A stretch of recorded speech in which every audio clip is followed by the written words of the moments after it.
The Ecuadorian Navy sends a warm but formal greeting to the UNESCO, the Philippines government, and sponsors for this relevant event within the framework of policies for sustainable development and environmental protection.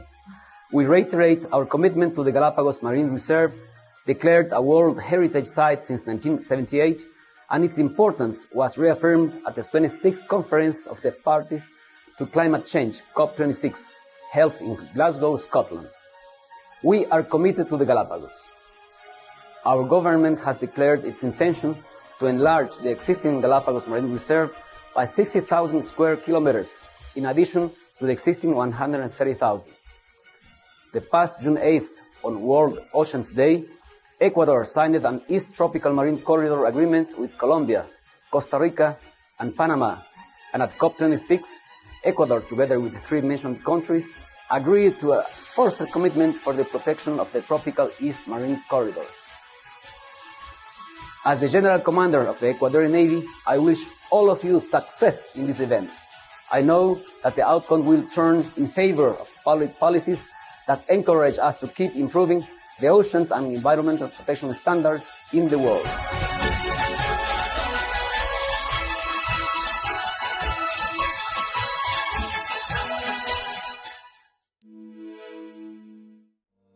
Thank you to the Manila SDG Festival Forum and the workshop to the Earth Savers Dream Center that was started by UNESCO in 2018 as an Artist for Peace under Cecile Alvarez and established by the late Senator and Secretary Gergenson Alvarez to create and forum a so-called peace movement not by force but by art. I also would like to thank Victor Sebek, President of South-South Cooperation Council, for the invitation to come to this wonderful country. Thank you too to the College of Environment and Maritime Affairs, U-Pacifico, for the technical support, and to the Dean, Commander Julian Reina. Why is U-Pacifico Ecuador present in this important forum? Our goal is the empowerment of citizens through education in the rights and obligations with the Pacific Ocean. The program, Our Pacifico Ocean, consisted of a think tank, Mare Nostrum Pacifico, as well as a citizen maritime council. This initiative has been set to promote maritime culture in Ecuador, and it is made up of representatives of private and public organizations as well as individuals. Our model is an open invitation to join in an international link to promote sea life and conservation. Galapagos Islands are our main driver. 965 kilometers of the Ecuadorian continental land coast on the Pacific Ocean. This archipelago, also known as the Enchanted Island, among other names, Galapagos is famous for being the place where Charles Darwin began to form the theory of the evolution of species. To conserve this exclusive beauty of nature is our main driver. Studying it for health, well-being, peace, and climate justice. All this under the perspective of the Sustainable Development Goal number 14, Life Below Water.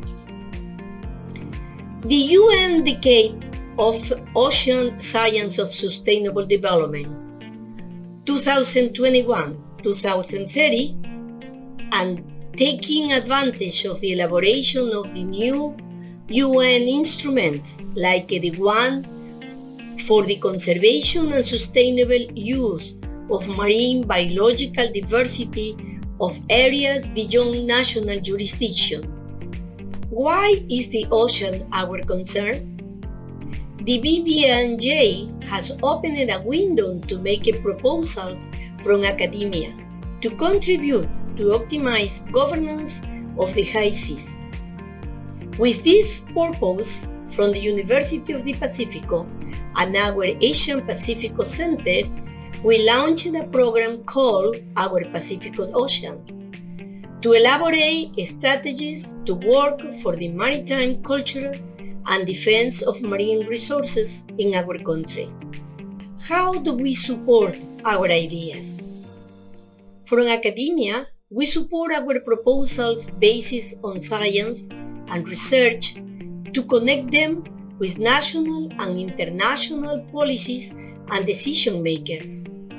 Some examples of the knowledge developed by different institutions or organizations in the Southeastern Pacific region are the following.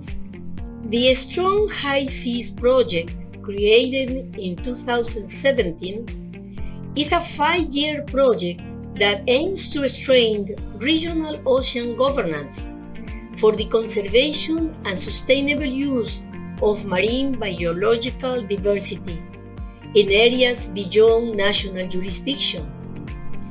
This project defines ecological baseline for the Southeast Pacific, an important ecological connectivity between the exclusive economic zone and the high seas. Defining the connectivity between the exclusive economic zone and the high seas is a fundamental reason to propose a struggle for an extended area of marine protection biodiversity beyond the exclusive economic zone that we would like to call buffer zone. To understand the ecological connectivity as the basis for this buffer zone, a recent research in sharks has shown the regional coverage of their habitat. One example of this is Cassiopeia project. The pregnant scallop hammerhead shark, tagged in February 2021 with a satellite transmitter at the Galapagos Marine Reserve, has reached the coast of the Gulf of Panama, a non-nursery area for this species. After covering more than 4,000 kilometers, Cassiopeia has provided the first round-trip satellite track between Galapagos Oceanic Archipelago and birding grounds located on the continental coast of Panama. For this critical endangered species, we reinforce the need for buffer zones. Ecuador, at the COP26 Climate Summit in Glasgow, declared that it will expand the marine reserve around the Galapagos Island to 200,000 square kilometers. Galapagos was one of the first large-scale marine conservation areas to be declared by UNESCO, and it is one of the most productive marine ecosystems in the world. The Galapagos and the Tubataha Marine Park make us sister countries at the Pacific Ocean.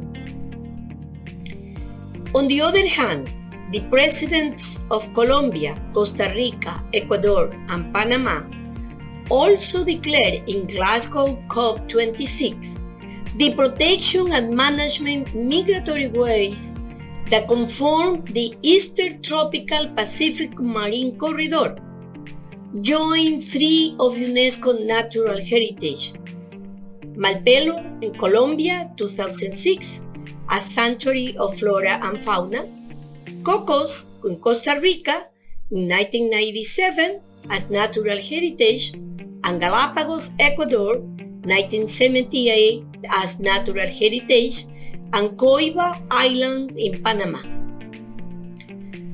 This fact has been emphasized by the General Commander of the Ecuadorian Navy, Rear Admiral Brúmel Vazquez, in his message to this forum, Policies for Sustainable Development and Environmental Protection. United Nations in Sustainable Development Goals in 2015 and the United Nations Decade of Ocean Science for Sustainable Development in 2017 was the way for the International Union for Conservation of Nature to propose the conservation of 30% of the ocean for 2030. Marine Protecting Atlas led the measure of advantage of this 30% initiative. Using this powerful tool, in the next maps, we can see different levels of protected area as the Eastern Tropical Pacific Marine Corridor and the Philippines regions. Comparing the map of Pacifico Intertropical Corridor with the Philippines archipelago are similar, considering that the Tubataha Reef Marine Park covers more than 96,000 hectares, serving as a nesting site for birds and marine turtles. This is an excellent example of a pristine coral reef with a spectacular 100-meter perpendicular wall, with extensive lagoons and 2 coral islands, with them to establish the marine corridor. Following United Nations policies with World Summit Outcome document that coordinates work in the area of development of humanitarian assistance and the environment. The member states in 2005 recognized the importance of the unique experience and resources the United Nations system brings to the effectivity, efficiency, coherent, coordinate, and better performance. At the end of the work, one of the key recommendations of the panel in 2006 was that the United Nations system should deliver as one. As a policy, it is feasible to propose facilitated the process to establish the need of reinforcing UNESCO natural heritage sites. At the present, just 4% of the ocean has been protected, and the 50 areas declared natural heritage of humanity represent barely 10% of the marine areas protected by the states. Then, it's absolutely necessary to continue with this global effort to enlarge the marine protected areas and marine corridors up to the 30% under the United Nations policies delivered as one. After the case studies presented, we suggested the creation of a buffer zone between the exclusive economic zones and the high seas to protect marine ecosystem and their trophic networks. UNESCO should continue with the effort to protect the 50 World Heritage marine sites and create new sites to be safeguarded for future generations. Act as a custodians of the world's largest blue carbon ecosystem, making them more valuable than ever. Among the most relevant sites are Ecuador's Galapagos Islands, Australia's Great Barrier Reef, the Tubataha Reef Natural Park in the Philippines, Argentina's Valdez Peninsula, and the Gulf of California, among others. The islands in the Eastern Tropical Pacific conform a marine environment connected archipelago that has been declared protected by a joint international effort and could result in a good example to be followed to protect the archipelago of the Philippines and other UNESCO World Heritage marine sites and interconnected living marine corridors. It is of maximum importance the General Assembly of United Nations reaffirmed UNESCO following declaration of natural heritage and biosphere reserve under the Deliver as One United Nations policies. Evidence of ecosystemic connectivity between coastal zones with scientific research should be the basis of the General Assembly of United Nations and UNESCO to discuss the creation of suggested buffer zones between exclusive economic zones and the high seas. Among others, to prohibit activities during the fishing bans, the use of high technological advanced devices such as autonomous underwater vehicles, the use of long lines, the use of factory fishing vessels, the excessive of license for fishing vessels in one area, among. Once again, thanks to the organizer for my invitation, and let's continue working together for marine conservancy as a World Heritage.